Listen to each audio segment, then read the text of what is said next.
अस्सलाम वालेकुम, very good evening to all of you. आप देख रहे हैं पसे पर्दा और मैं हूं नादिया नकी। कौमी असेंबली की हद तक तो हमने देखा है कि कुछ अरसे के लिए वो जो कुछ कौमी असेंबली का माहौल था वो ज़रूर थमा है, लेकिन एक दूसरे पर जैसे कि तनकीद होती है उसका सिलसिला जारी है, खुसूसन विफाक और सिंध के दरमियान।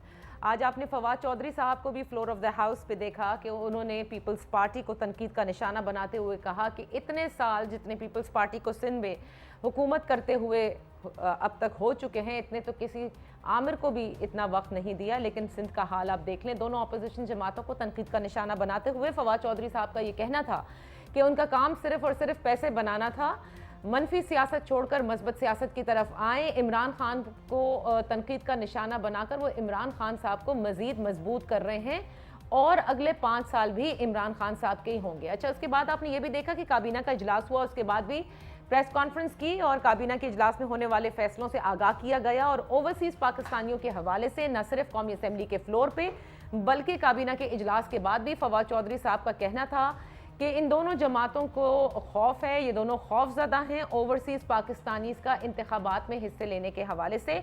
लेकिन उनकी हुकूमत ये समझती है और ये चाहती है और यही उनका ऑब्जेक्टिव भी है कि ओवरसीज पाकिस्तानियों को इंतखाबात में हिस्सा लेना चाहिए है।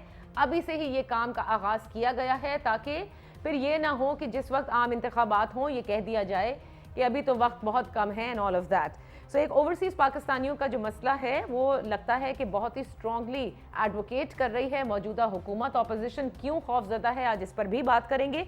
दूसरी जानिब शहबाज गिल का भी मैं जिक्र करती चलूँ, जिन्होंने गवर्नर हाउस सिंध से प्रेस कॉन्फ्रेंस भी की। उन्होंने भी पीपल्स पार्टी को तनकीद का निशाना बनाया, कहा कि सिंध के अवाम को पीपल्स पार्टी के रहमो करम पर नहीं छोड़ सकते। एनएफसी का पूरा हिस्सा दिया है, पिछले साल का 725 अरब रुपए दिया गया। रवा माली साल उन्होंने कहा कि 844 अरब रुपए अब तक सिंध को दिए जा चुके हैं। एक और डेवलपमेंट ऑपोजिशन से मुतालिक आपको बताते चलें, लीडर ऑफ द ऑपोजिशन कौमी असेंबली शहबाज शरीफ साहब लाहौर FIA दफ्तर में उनकी पेशी थी, वहाँ पेश हुए और उसके बाद हमने देखा कि तर्जुमान मुस्लिम लीग नून मरियम औरंगजेब साहिबा का ये कहना था कि पहले तो वज़ीर आज़म ऑफिस से नैब का दफ्तर चलाया जाता था, इस वक्त FIA जो है ये एक नया गठजोड़ का उन्होंने जिक्र किया कि इल्ज़ाम आयद किया कि ये वज़ीर आज़म के कहने पर ही गोया हो रहा हो। आज इन्हीं तमाम उमूर पर बात करेंगे। महंगाई के हवाले से बहुत अच्छी खबर है, वज़ीर आज़म पाकिस्तान जनाब इमरान खान साहब ने आज काबीना के इजलास में इस बात को दोबारा से फोकस में लेकर आए हैं कि महंगाई को हर सूरत जो है वो कम करना है। अशिया खुर्दनोश की कीमतें जो हैं वो लोगों की दस्तरस में होनी चाहिए और गरीब आवाम को मैक्सिमम रिलीफ पहुंचाया जाए। मेरे मोहतरम मेहमान आज के कौमी असेंबली के मेंबर, पाकिस्तान मुस्लिम लीग नून से आपका ताल्लुक, डॉक्टर निसार चीमा साहब, thank you so much for joining us in Islamabad studio.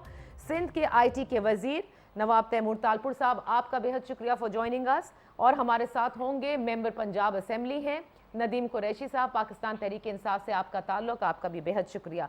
सबसे पहले तो मैं ज़रा ओवरसीज़ पाकिस्तानियों के हवाले से बात करना चाहूँगी, जिसको बहुत अच्छी तरीके से पाकिस्तान तहरीक इंसाफ बहुत एडवोकेट कर रही है।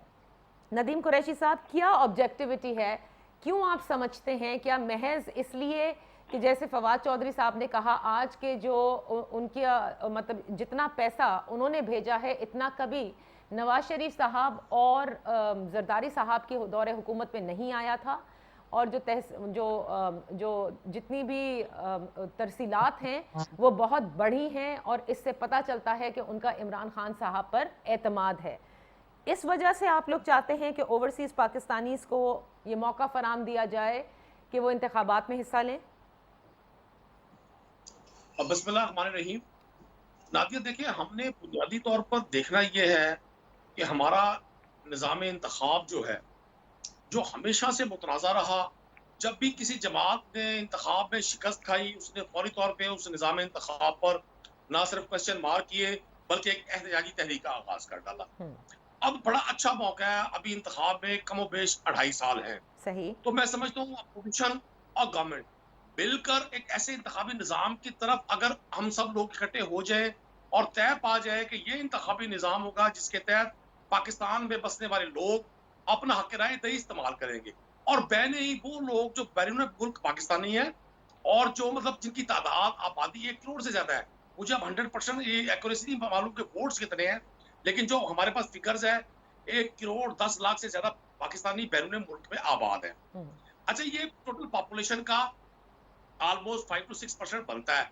मैं समझता हूँ ये बहुत बड़ा हमारे लिए एक एक संग मील है कि अगर हम उन पाकिस्तानियों को जिन्होंने इस टेन्योर में पिछले 10-12 माह में जब गवर्नमेंट ने उनसे अपील की कि जी आप बजाय हुंडी के, बजाय हवाले के, बजाय ब्लैक एंड ग्रे वे के, आप व्हाइट तरीके से आप थ्रू बैंकिंग सिस्टम रेमिटेंसेस भेजें।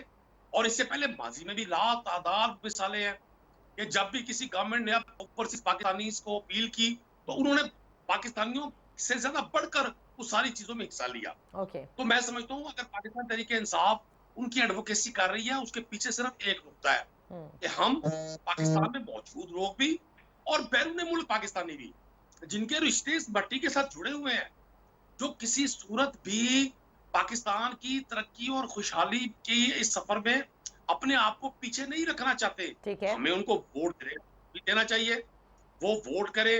और देखिए, ये किसी के पास कैलकुलेशन नहीं है कि ओवरसीज पाकिस्तानी की तादाद कितनी बड़ी मेजॉरिटी किस जमात के साथ है। वो पीएमएलएन के लोग भी हो सकते हैं, वो जेयूआई को वोट भी कर सकते So हैं, because वो पाकिस्तान they की are contributing to the economy of the country, that is one of the reasons Taimur Talpur साहब के मौजूदा हुकूमत एडवोकेसी करती है इस बात की, और उन्होंने कहा देखें कितना पैसा इन्होंने बिल्कुल थ्रू प्रॉपर चैनल्स भेजा है। Does that qualify enough for overseas Pakistani to participate in the elections? और सवाल ये है कि आप लोग क्यों खौफजदा हैं, फवाद चौधरी साहब कहते हैं ओवरसीज पाकिस्तानी से। बिस्मिल्लाहिर्रहमानिर्रहीम। सबसे पहली बात तो मेरे ख्याल से खौफजदा उनको होना चाहिए जो वफाकी हुकूमत में रहने के बावजूद 13 में से 12 इलेक्शन हार चुके हैं। मेरे ख्याल से हमें खौफजदा होने का ना तो कोई रीजन है, ना कोई ऐसा वजह बनती है। जहां तक ये समझते हैं कि ये जो इन्होंने ऑर्डिनेंस फैक्ट्री लगाई हुई है प्रेसिडेंसी के अंदर, जो चाहेंगे गलत सलत उल्टे सीधे अवाम दुश्मन ऑर्डिनेंसेस वहां से लाते रहेंगे तो उनको हम रिजेक्ट करेंगे। हाँ, अगर किस चीज पे बात करनी है तो वो आपको असेंबली के फ्लोर पे करनी है। अगर आपको कोई चीज पे नया लॉ रूल कुछ बनाना है तो आपको नेशनल असेंबली से 2/3 मेजॉरिटी हर हाल शर्तन लेनी पड़ेगी, वरना इस चीज को ना हम एक्सेप्ट करेंगे ना इस चीज को अवाम एक्सेप्ट करेगी। तो एक चीज ये सोच लें कि इन लोगों ने जो एक जहन बनाया हुआ है कि हर चीज को अपने माइंड से लाके और रबर स्टैंप पे लाके हमारे सामने पेश करने का, we refuse to believe that. Secondly, मैं नहीं समझता कोई इतना बड़ा कोई हर्ज है अगर सही तरीकेकार से अगर एक फेयरनेस ऑफ वोट हम दे सकते हैं उन मुल्कों में जहां पर एक्सेसिव कंट्रोल नहीं है, क्योंकि काफी ऐसे मुल्क हैं जहां पर जो उनके लोकल एम्बेसीज या जो उनको जो कंट्रोल करते हैं उनके वीजा सिस्टम्स को, अगर उनकी उसमें इंटेलिजेंस होगी तो वो जो सरकार गवर्नमेंट में बैठी हुई होगी वो इस चीज को अपने फायदे में यूज कर सकती है। अगर ऐसा कोई सिस्टम हम ला सकते हैं जिसमें हम 100% न्यूट्रलिटी देखें तो we can talk about it, we can discuss it and it can come into a proper law, not a rubber stamp for the parliament. अच्छा, तो बेसिकली आप चाहते हैं कि इसके ऊपर गुफ्त शनीद होनी चाहिए। निसार चीमा साहब, क्या खौफ है ओवरसीज पाकिस्तानियों के हवाले से और क्यों इतनी खौफजदा है? हुकूमत तो ईवीएम मशीन्स का जिक्र कर रही है। आज फवाद चौधरी साहब ने कहा कि वो उसका डबल ट्रैकिंग सिस्टम होगा, मतलब आप 2 तरीके से वो ट्रेल देख सकते हैं कि किसको वोट डाला गया। फिर क्या कबाहत है इसमें? कि मेरी ज़ाती राय ये है कि उनकी खिदमात से ज़रूर फ़ायदा उठाना चाहिए, उनकी एडवाइस लेनी चाहिए, एक्सपर्ट ओपिनियन की बड़ी उनकी अहमियत होगी, लेकिन यह है कि उनको पाकिस्तान की सियासत में इन्वॉल्व ना किया जाए। वहाँ की ये बिल कर मुतहद होकर वहाँ की लोकल पॉलिटिक्स में वो हिस्सा लें और इफेक्टिव रोल प्ले करें मुतहद होकर, ताकि वो पाकिस्तान के लिए भी ज़्यादा यूज़फुल साबित होंगे। और दूसरी बात जो है वो देखें, यहाँ अगर किसी ने आके इलेक्शन में हिस्सा लेना है, वोट देना है या इलेक्शन लड़ना है, तो जहाँ जिस इलाके से वो गए हैं या उनके आबाओ अजदाद गए हैं, यहाँ आकर बिल्कुल अपना उनका वोट रजिस्टर होना चाहिए और आके इलेक्शन में हिस्सा ले। लेकिन वहाँ से बैठकर वोट देने के हक में नहीं है डॉक्टर साहब आप। मैं ये चाह रहा हूँ कि उनको पाकिस्तान की सियासत में इन्वॉल्व न किया जाए। इससे यह है कि जो पहले ये है कि वहाँ पे हम ये कि यूनाइटेड नहीं है पाकिस्तानी, मजीद जो है कि वो दरारें पड़ेंगी और वहाँ ज़ाहिर है कि वोट का हक मिलेगा तो जाहिर है कि वहाँ पे कैंपेन भी होगी। अच्छा, तो हुकूमत तो यही कहती है ना कि असल में ओवरसीज पाकिस्तानी का तो फिर ये है कि फिर क्या डॉक्टर साहब, क्या हम ये मजीद निफाक पैदा नहीं करेंगे जी? अच्छा डॉक्टर साहब, हुकूमत ये कहती है और उनको पता भी है, वो कहते हैं कि ओवरसीज पाकिस्तानी हैं ही इमरान खान साहब के साथ, और यही वजह है खौफ की जिसकी वजह से पीपल्स पार्टी और पीएमएलएन नहीं चाहती कि ओवरसीज पाकिस्तानी इंतखाबात में हिस्सा लें। नहीं, ये बिल्कुल इनका ये गलत, बिल्कुल मफरूज़ा ही गलत है। ऐसी बात नहीं है। जो जिन लोगों को बड़ी उम्मीदें थी इमरान खान साहब से, अब तो आहिस्ता आहिस्ता ये एक बड़े वो मायूस होते जा रहे हैं। अच्छा चलें, तो पाकिस्तान के अंदर ऑपोजिशन बसते तैमूर हो या तारकुर बैरून साहब ये मुल्क कहते बसते हो। हैं कि कोई कबाहत नहीं है, लेकिन इसको national assembly 2/3 majority after discussing it in the parliament, तो फिर तो ये बात हो सकती है। जबकि डॉक्टर निसार चीमा साहब कहते हैं कि एज पाकिस्तानीज वो वहाँ पर रिप्रेजेंटेशन यूनाइट होकर करें, लेकिन वो वहाँ से बैठकर यहाँ की सियासत में हिस्सा लेना उनकी नज़र में गलत है। सो ये तो वो बात है, लेकिन अब किस तरह से हुकूमत इस चीज़ को क्या ऑर्डिनेंस के ज़रिए ही रखेगी, क्योंकि ओवरसीज़ पाकिस्तानियों को वो शामिल करना चाहते हैं आइंदा इंतखाबात में। एक ब्रेक ले लेते हैं, ज़रा ब्रेक से वापस आते हैं, पूछते हैं कि वफाक को सिंध से इतना क्यों मसला है और क्या सिंध तैयार है उस पैसे का हिसाब देने को जिसका कि बार बार जिक्र किया जा रहा है। After this break.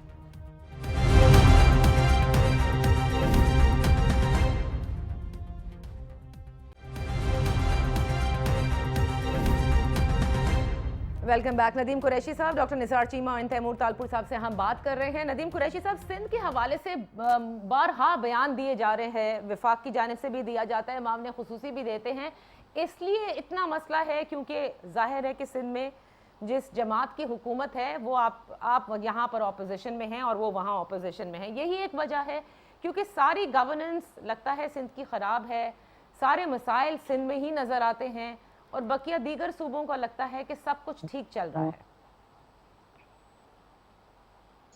लेकिन नादिया, मैं सिंध के हवाले से बात करने से पहले आपकी इजाजत से एक जुमला डॉक्टर निसार चीमा साहब में अर्ज करना चाहूंगा कि इन्होंने अभी जो फरमाया कि जी ओवरसीज पाकिस्तानियों को तकसीम किया जाएगा वोट देने की इख्तियार मिलने की सूरत में, तो मैं उनकी इस बात से ना सिर्फ उनकी इस बात को मानूंगा भी नहीं, और मैं आपसे अर्ज करूंगा कि होना तो ये चाहिए था कि उन ओवरसीज पाकिस्तानी जिन्होंने हमेशा पाकिस्तान की बैकबोन बनने का रोल प्ले किया, हमें सबको उनको वोट देने का हक देना चाहिए। एक तो हम एक ऐसे लेटेस्ट दौर में इतना को मुश्किल मरहला नहीं है। दूसरा, जब हमारे पाकिस्तानी लीडर्स बैरून मुल्क बैठकर इस कौम को 3-3, 4-4 घंटे के भाषण देते हैं, वहां बैठकर पाकिस्तान में पॉलिटिकल पार्टियां चलाते हैं, तो नफरत का बाइस वो पॉलिटिकल लीडर्स बनते हैं जो बाहर बैठकर पाकिस्तानी कौम को तकसीम करते हैं, ना कि वो पाकिस्तानी जो बैरून मुल्क बैठकर पाकिस्तान की तरक्की, पाकिस्तान की नशोनुमा, पाकिस्तान की ग्रोथ के लिए काम करता है। अब जहां तक आपने सिंध की बात की, देखें ग्राउंड रियलिटी ना आपसे पोशीदा है ना मुझसे पोशीदा है। पहली बात तो विफाक का रोल बाप वाला होता है। 18th अमेंडमेंट के बाद तमाम सूबों को पंजाब समेत वो तमाम इख्तियारात मिले जो मैं समझता हूँ म्यूनिसिपल सर्विसेज के जुमरे में आते हैं, जिनमें वो बेसिक नीड्स हैं जो स्टेट ने आम आदमी को बगैर किसी सिफारिश के पहुंचानी होती है। आपको भी मालूम है, मुझे भी मालूम है कि सिंध में, बिलखुसूस इंटीरियर सिंध में और जो कराची में आज कुछ हो रहा है, वो राय मेरी अपनी जगह, उस पर मेरा कोई भी दोस्त कह सकता है कि जी ये सियासी तौर पे किसी तासुब की बात की जा रही है, लेकिन जब आपके सुप्रीम कोर्ट ऑफ पाकिस्तान के चीफ जस्टिस एक स्टेटमेंट दे रहे हैं तो इसके बाद बात खत्म हो जाती है। और चूंकि सिंध में पिछले 13-14 साल से पीपल्स पार्टी की हुकूमत है, और अगर इंटीरियर सिंध के हालात हम देखते हैं, हम कराची के हालात देखते हैं, देखिए कितने बड़े बड़े प्लाजा, कितनी बड़ी बड़ी तजावजात, इंक्रोचमेंट, अब उनको वहां से उड़ाया जा रहा है, उनको खत्म किया जा रहा है, उनको रिडीम किया जा रहा है। तजावजात तो पूरे मुल्क में है ना, पंजाब में भी बहुत है, इस्लामाबाद में भी कितने तजावजात गिराए गए, ये तो अक्रॉस पाकिस्तान में मसला है। पंजाब, मैं आपको एक अर्ज कर दूं, हम सिंध की बात कर लेते हैं, किसी भी जगह पर आइडियल सिचुएशन नहीं है, लेकिन देखना यह है कि बदतरीन हालात कहाँ हैं। अच्छा, किस जगह पर ऐसा है कि एक ही गवर्नमेंट पिछले 13-14-15 साल से हुक्मरान है, उसके हालात भी वही हैं, बल्कि उससे बदतर है। मतलब हैरानी की बात है कि गंदुम निकाली जाए बैग से और वहां आटा भर दिया जाए करोड़ों रुपए, अरबों रुपए का स्कैंडल स्कैम बने, और जो सरकारी स्कूल्स हैं, हेल्थ सेंटर्स हैं, वहां पे लाइव स्टॉक का सेंटर बना दिया जाए, जानवर बांधे हुए हो, लोगों ने अपनी गायें भैंसे बकरियां बांधी हुई हो, कोई पूछने वाला नहीं है। आपने देखा होगा सेवन श्री में जब बम ब्लास्ट हुआ क्या हालात है सेवन शरीफ मतलब मुराद अली शाह साहब का सूबाई हल्का है ओके, जहां से वो इंतखाब में ठीक हिस्सा है। तो लेते हैं, चीफ उमूमी मिनिस्टर तौर हैं। पर आप ये फिर कह ये- रहे हैं कि सबसे बदतरीन हालात जो हैं वो सूबे सिंध में हैं और यही वजह है कि उन्हें तनकीद का निशाना बनाया जाता है। और रहमो करम पे इन्होंने कह दिया है तैमूर तालपुर साहब, आज शहबाज गिल साहब ने भी, कि नहीं छोड़ा जाएगा सिंध के अवाम को, आप लोगों पर यानी आपकी जमात पर, और हुकूमत हर सूरत मदद करेगी और एक एक पैसे का हिसाब भी लेगी जो कि उन्होंने सिंध सूबे को दिया है कि वो आखिर गया कहाँ। नादिया, बेसिकली अहमको की अल्हम्दुलिल्लाह पीटीआई में कोई कमी है नहीं। बात कर रहे हैं सिंध से हिसाब लेने का। उस सूबे से हिसाब लेना चाहते हैं जो 70% आपकी इकोनॉमी पाकिस्तान की अपने पसीने से भेजता है आपके यहाँ वफाक में, और हिसाब लेने की बात कर रहा है सिंध से। जब उसको पता है या नहीं है मुझे नहीं पता, वो कितने अक्लमंद और कितने होशियार हैं। जितने भी सूबे केपी के बलूचिस्तान सिंध हम सब जवाबदेह हैं, हम सब का ऑडिट लिया जाता है। वो ऑडिट सिंध हुकूमत या पंजाब हुकूमत या केपी के नहीं लेती, ऑडिटर जनरल ऑफ पाकिस्तान होता है जो एक एक रुपए और एक एक टके का वहां पर हिसाब लेता है। तो ये किस किस्म की दुनिया में रहते हैं, किस किस्म की बातें करते हैं। मेरे ख्याल से इन्हीं का एमएनए था, इनफैक्ट पीटीआई का पार्लियामेंट्री लीडर था जिसने गम्बट इंस्टीट्यूट और एनआईसीबीटी विजिट करके कहा था कि सिंध बहुत एक्सेल कर रहा है। पूरे मीडिया पे, सोशल मीडिया या चैनल पर वायरल हुआ था, हर जगह पर आया था कि उसने भी आके तारीफ की थी कि सलाम पेश करते हैं सिंध को इन अस्पतालों की मेंटेनेंस और इनकी सर्जरीज और इनकी कामयाबी के रेशो पर। तो आप पता नहीं किस सिंध की बात करें। हाँ, जो तालपुर साहब, माजरत के साथ उस सिंध की बात की जा रही है जहां आज तक यहाँ ट्रांसपोर्ट का निज़ाम नहीं है, उस सिंध की बात की जा रही है जहां पर एजुकेशन के अंदर वो फोकस नहीं है। और बिल्कुल सही बात है, कई जगह पब्लिक सेक्टर स्कूल्स के अंदर जो हालात हैं वो आपके सामने हैं। उस सिंध की भी बात की जा रही है जिसके सबसे बड़े शहर कराची के सेवरेज और आबपाशी के निज़ाम के लिए विफाक की तरफ देखा जा रहा है, या वो आकर कहते हैं कि हम नाले साफ करेंगे। ये उस सिंध की बात हो रही है।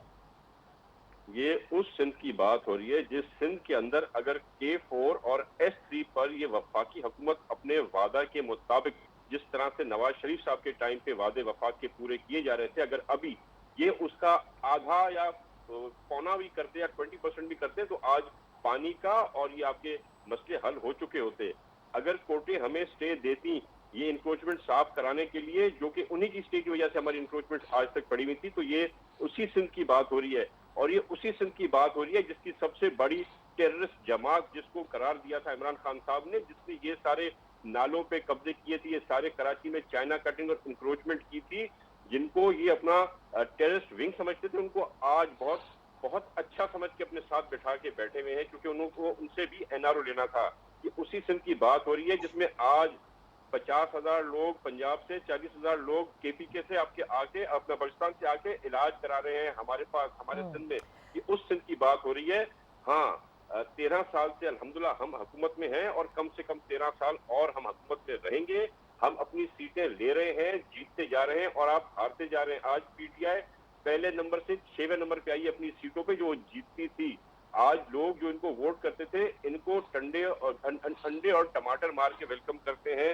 ओके, सो आप ये कहते हैं कि ये उसी सिंध की बात हो रही है जिसमें दो इनके सिटिंग एमपीएस अबड़ो साहब और शहरियार शह साहब, इनकी जमात छोड़ के इनकी गलत पॉलिसीज की वजह से हमारे पास आके हमें ज्वाइन कर गए और कई लोग अभी इंतजार में बैठे हैं कि हम उन्हें नोट दें तो वो इनसे जान छुड़ा के और पीपल्स पार्टी में शमूलत आके करें। ये बात तो नून लीग भी कहती है कि कई लोग इंतजार में बैठे हुए हैं पाकिस्तान तहरीक इंसाफ के, जो कि इनकी जमात में चले जाएंगे। यही बात आप कहते हैं और वो हैं कि कहते हैं कि आप दोनों की जमातों की वजह से जो खमियाजा है वो इस मुल्क ने भुगता है।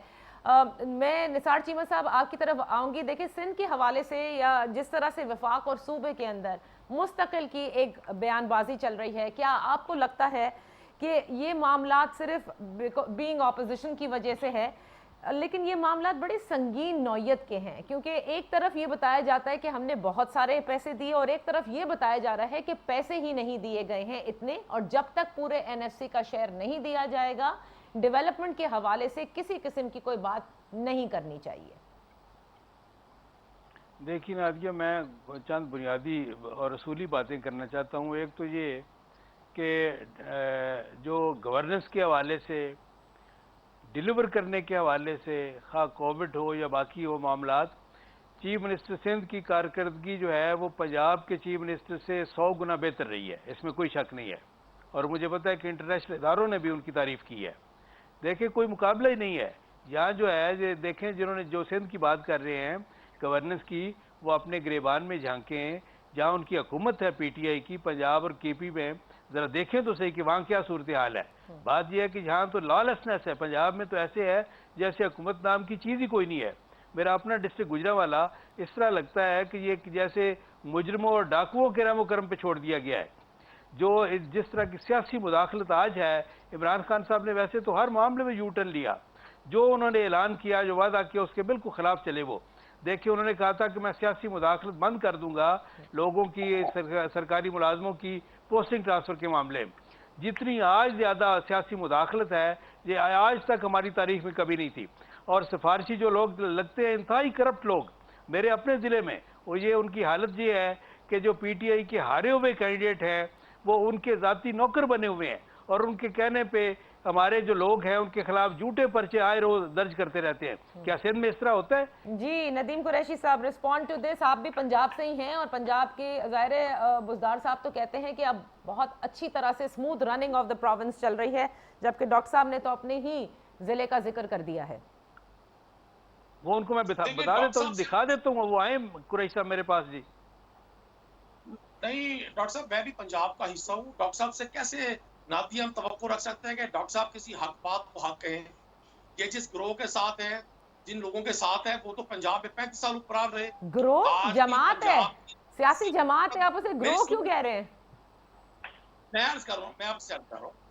अब इन्होंने कहा जी ट्रांसफर पोस्टिंग में बड़ी सियासी मुदाखलत है। ये 72 साल की हिस्ट्री में पहली बार है पंजाब में कि तमाम एजुकेशनल, वो प्राइमरी एजुकेशन है, वो सेकेंडरी एजुकेशन है, हायर एजुकेशन है, सारी ट्रांसफर पोस्टिंग ऑनलाइन कर दी गई है। ये जो ऑनलाइन आपने ट्रांसफर पोस्टिंग की बात की, टीचर्स की हद तक आपने कर दी, डॉक्टर्स की हद तक शायद आप कर देंगे, पुलिस के मुकाबले के हवाले से आप ये नहीं कह सकते। वो तो जाहिर है प्राइम मिनिस्टर हाउस से ही सब हैंडल होता है। पुलिस में बिल्कुल सियासी मुदाखलत नहीं है। ये एक एफआईआर साबित नहीं कर सकते। पंजाब में बहुत बड़ी अक्सरियत है अपोजिशन के लोगों की, बहुत बड़ी तादाद है। मतलब गवर्नमेंट की बेंचेस का और ट्रियल बेंचेस का तो पता है वो गलत बात कर रहे हैं। मैं वही हैरान हूँ कि मतलब सीसीपीओ लाहौर आपको याद होंगे, फिर आईजी साहब आपको याद होंगे, प्राइम मिनिस्टर के एंडलेस बयान आपको याद होंगे on the police postings and transverse. 6 IG और 5 चीफ सेक्रेटरी चेंज कर चुके हैं।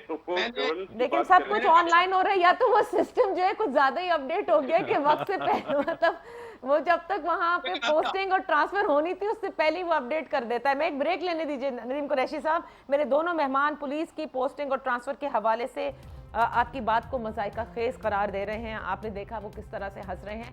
Let's just come back from the break.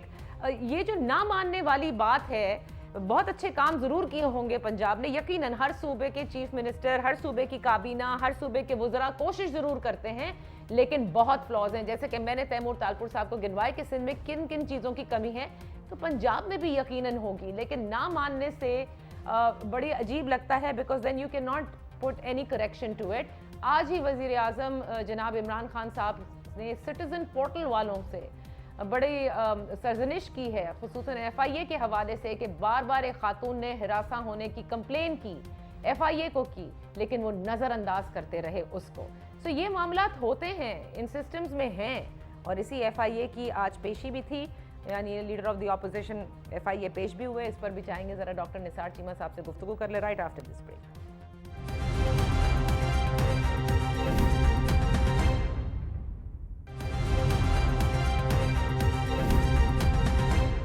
Welcome back. बात हो रही है परफॉर्मेंस के हवाले से। जाहिर है परफॉर्मेंस तैमूर तालपुर साहब पुलिस और पोस्टिंग के हवाले से, जितना डिजिटाइज सिस्टम पंजाब का है, यहाँ पर भी बड़े मसाइल रहते हैं सिंध में। लेकिन नदीम कुरैशी साहब ने जो पिक्चर हमें बताई है, how much do you agree with that?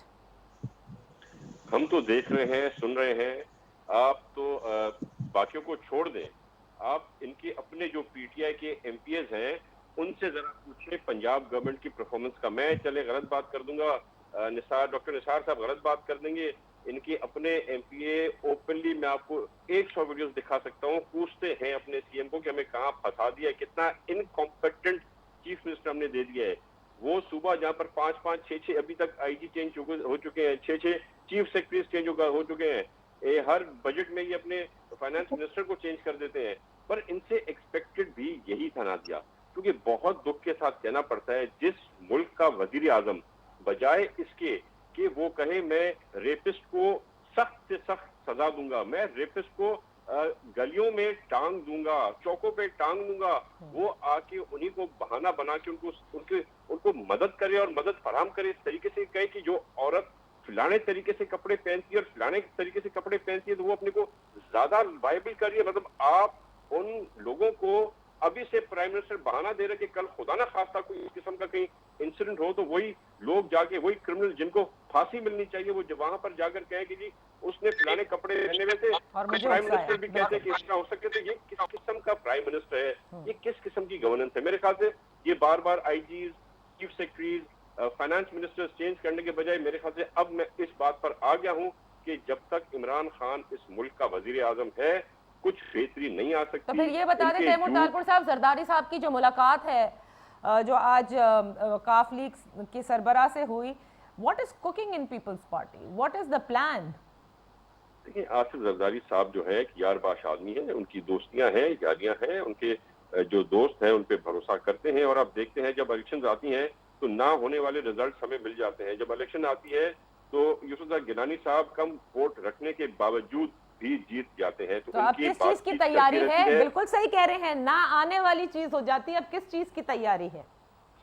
इंशाल्लाह ताला हम बहुत बेहतर एक चेंज लाने वाले हैं मेरे भाई निसार चीमा साहब, और हम जिस दिन एक पेज पर आ जाएंगे तो आप देखेंगे ना तो इमरान खान वफाक में रहेगा और ना ही पंजाब में रहेगा। अच्छा, जिसका जिक्र तैमूर तालपुर साहब ने किया आज, जरा उससे भी नदीम कुरैशी साहब से जिक्र कर लेते हैं। कल इस पर हमने बड़ी बहस की, सोशल मीडिया पर भी इस पर बड़ी बहस हुई है, लेकिन आज इसके ऊपर एक मरतबा फिर से बहस इसलिए की जा रही है, उस इंटरव्यू का जिक्र इसलिए किया जा रहा है नदीम कुरैशी साहब के, चलें वो उन्होंने जो कह दिया था, आज उनको डिफेंड करने के लिए 3 खवातीन कौमी असेंबली की मेंबरान तहरीक इंसाफ से, वो फिर उसको एक तरह से कोशिश कर रही थी कि किसी तरह बैलेंस हो जाए। क्या ज़रूरी है कि हर बात के लिए सामने आया जाए और उसके बाद उसको डिफेंड किया जाए? हो गई गलती या समझ में आ गई कि किस सोच से कहा गया, क्या ज़रूरी था?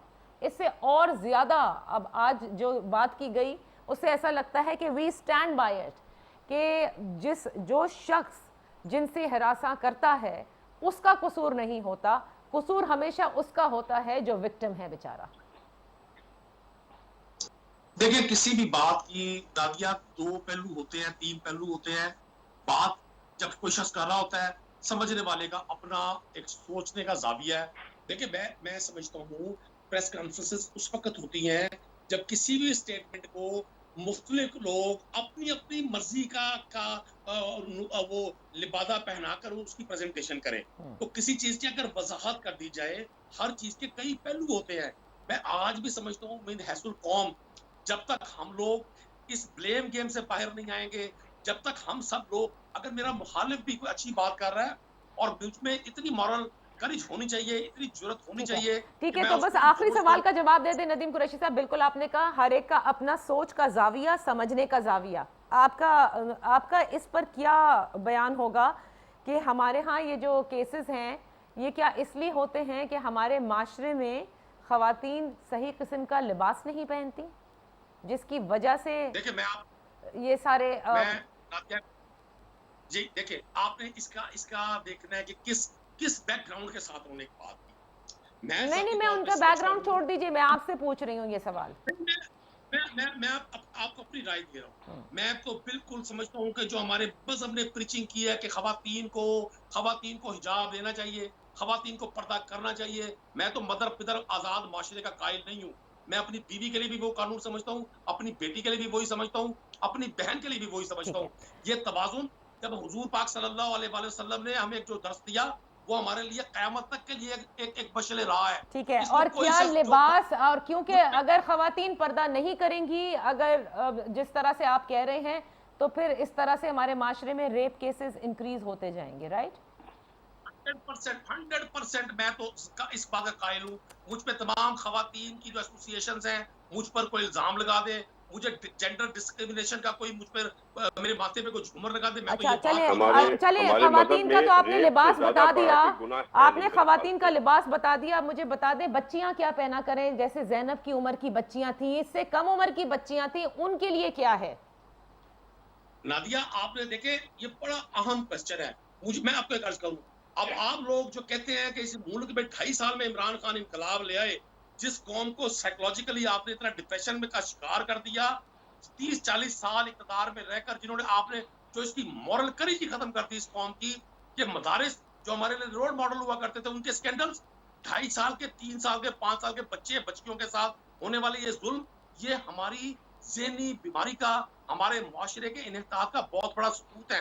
खवातीन वाली जो बात है, मैं आज भी ये समझता हूँ, जब तक हम इक़्तिदार में रहेंगे, वो मर्द हो या औरत हो, हर शख्स को अपनी उस ज़मीन में जो उसको नेचर दे रही है, जो उसको उसका रिलीजन दे रहा है, जो जो उसका कल्चर दे रहा है, हम एक स्पेसिफिक कल्चर के में रहने वाले लोग हैं। हमें एक अज़ीम तरीन दुनिया के मज़हब के पैरोकार हैं। हम उस हस्ती के पैरोकार हैं जिसने हमें हमें क़यामत तक के लिए मुझे एक रोल आज तक मॉडल नहीं दिया है। समझ में आया। मुझे ठीक है, मुझे आपकी बात समझ में आ गई।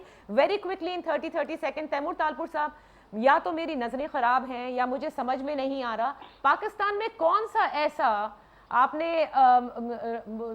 देख लिया है रवैया, जो कि लिबास, किस किस्म के लिबास पहनती हैं खवातीन, कि जिसकी वजह से मर्द हैं, रोबोट्स नहीं हैं, पागल हो जाते हैं और ये केसेस इंक्रीज हो रहे हैं? क्या है, क्या हो रहा है मतलब इस माशरे में? बहुत ही शर्म से मेरा सर झुक जाता है जब मेरा वजीर आजम इस किस्म की गंदी घटिया बात करता है, बजाय इसके कि हम सेफ्टी सिक्योरिटी प्रोवाइड करें अपनी माओ बहनों को, हमारे लोकल लोगों को, हमारे फॉरेनर्स जो बाहर से आते हैं उनको हम जो है सिक्योरिटी अगर हम ये कुरैशी कहें कि साहब हम एक मिनट, भारतीय आपकी बात citizens को- तहम्मुल से सुनी, जरा इनको भी सुन लेना, ये क्या कहते हैं। जी तैमूर साहब। जी, तो जब हम कहते हैं कि जहाँ पे फॉरेनर्स आते हैं, हम Islam is not a religion, how Imran Khan is trying to convert it to Islam एक रिलीजन है जो बहुत सादा, बहुत अच्छा, जो दूसरों के रिलीजन को रिस्पेक्ट करता है, दूसरों की जो उसमें प्रेफरेंसेस हैं उनका ख्याल करता है। हम थोड़ी कहते हैं कि हमारे पास अगर लंदन से या यूएसए से लोग आएंगे वो आके बुरके में घूमेंगे यहाँ पे। हमें सख्त से सख्त सजा रखनी है उन लोगों के लिए, डिटरेंस रखनी है उन लोगों के लिए जो इस किस्म की हरकतें करते हैं। हमें टांगना पड़ेगा इन लोगों को पोलों के ऊपर ताकि उनको सबक मिले, बजाय ये कहने के कि उसने बुर्का और हिजाब नहीं किया था तो इस तरह से हो गया। Exactly. बच्चों का क्या, जिन बेचारों की अभी तक वो उम्र ही नहीं आई है अपने आप को कवर करने की, उनको कैसे आप सेफ रखेंगे? बुर्का पहना के थोड़ा अल्लाह अल्लाह करे और इस्लाम को उस तरफ मत लेके जाएं जहां पर आप ले जाना चाहते हैं। इस्लाम बहुत ओपन माइंडेड, बहुत अच्छा बिल्कुल सही है। I got your point of view. Nisar Cheema साहब, इन 30 second your point of view on this. देखिए नादिया, गुजारिश ये है कि जिनसी हरासा करने के जितने जराइम हैं उनमें जो मुलव्वस हैं वो किसी रियायत के मुस्तक नहीं है। उनको सख्त तरीन और इबरतनाक सजाएं मिलनी चाहिए। कोई जस्टिफिकेशन नहीं है किसी का लिबास जैसा भी हो, आप इस बिना पर उसका जुर्म जो है उसकी ना शिद्दत कम होती है, ना उसकी नौयत कम होती है, ना उसकी सजा में कोई कमी हो सकती है, ना इसका कोई जवाब पेश किया जा सकता है। दूसरी तरफ ये भी हकीकत है कि शर्म व हया के मामले में औरत हो या मर्द हो, लिबास के मामले में जो खालिक के कायनात ने और रसूल सल्लल्लाहु अलैहि वसल्लम ने जो इरशादात उनके हैं, जो असूल तय कर दिए हैं, वही उसी में पूरे मुआशरे की फलाह है। ये बुनियादी चीज। बहुत बहुत शुक्रिया। आप वही सोच है। हाँ, आप जी, आप तीनों मेहमानों का बेहद शुक्रिया। लेकिन मैं ज़रूर जानना चाहूँगी और प्राइम मिनिस्टर से भी और उनके उन तमाम तर्जुमानों से भी कि क्या कोई रिसर्च की गई है पाकिस्तान में अब तक जितने भी रेप केसेस हुए हैं, कि क्या उस रेप की वजह लिबास था? अगर था तो वो फिगर्स आने चाहिए सामने। ये बहुत इम्पॉर्टेंट है, ये बड़ा सेंसिटिव सब्जेक्ट है जिसके ऊपर अच्छी तरह से आपको ये समझना होगा कि जब इस किस्म का कोई वाक़या होता है, वो जहनी पस्ती का वाक़या होता है, वो एक दूसरे के ऊपर जिसे कहते हैं कि you want control over somebody, ये इस चीज़ का वाक़या होता है, ना कि ये किसी लिबास की वजह से होता है। बहरहाल ये वो बहस है जिस पे आज तो ख़वातीन ने ये तक कह दिया कि लिबरल्स जो हैं वो बहुत ज़्यादा इस पर शोर कर रहे हैं। यहाँ बात लिबरल्स की नहीं है, यह बात समझने की है। एंड बिल्कुल सही कहा कि आप अगर जिसने ये काम किया, यानी जिनसे हिरासा किया किसी को, या रेप का मुर्तकब हुआ, हम उसको क्या ये कहकर अपोलोजेटिकली ये कह रहे हैं कि इसकी कोई गलती नहीं है, गलती अगले की है, उसने ये नहीं पहना था, उसने ये नहीं पहना था, वो इस तरह से थी, वो इस तरह से चल रही थी। ये इंतहाई अफसोसनाक बात है। अल्लाह हाफिज़।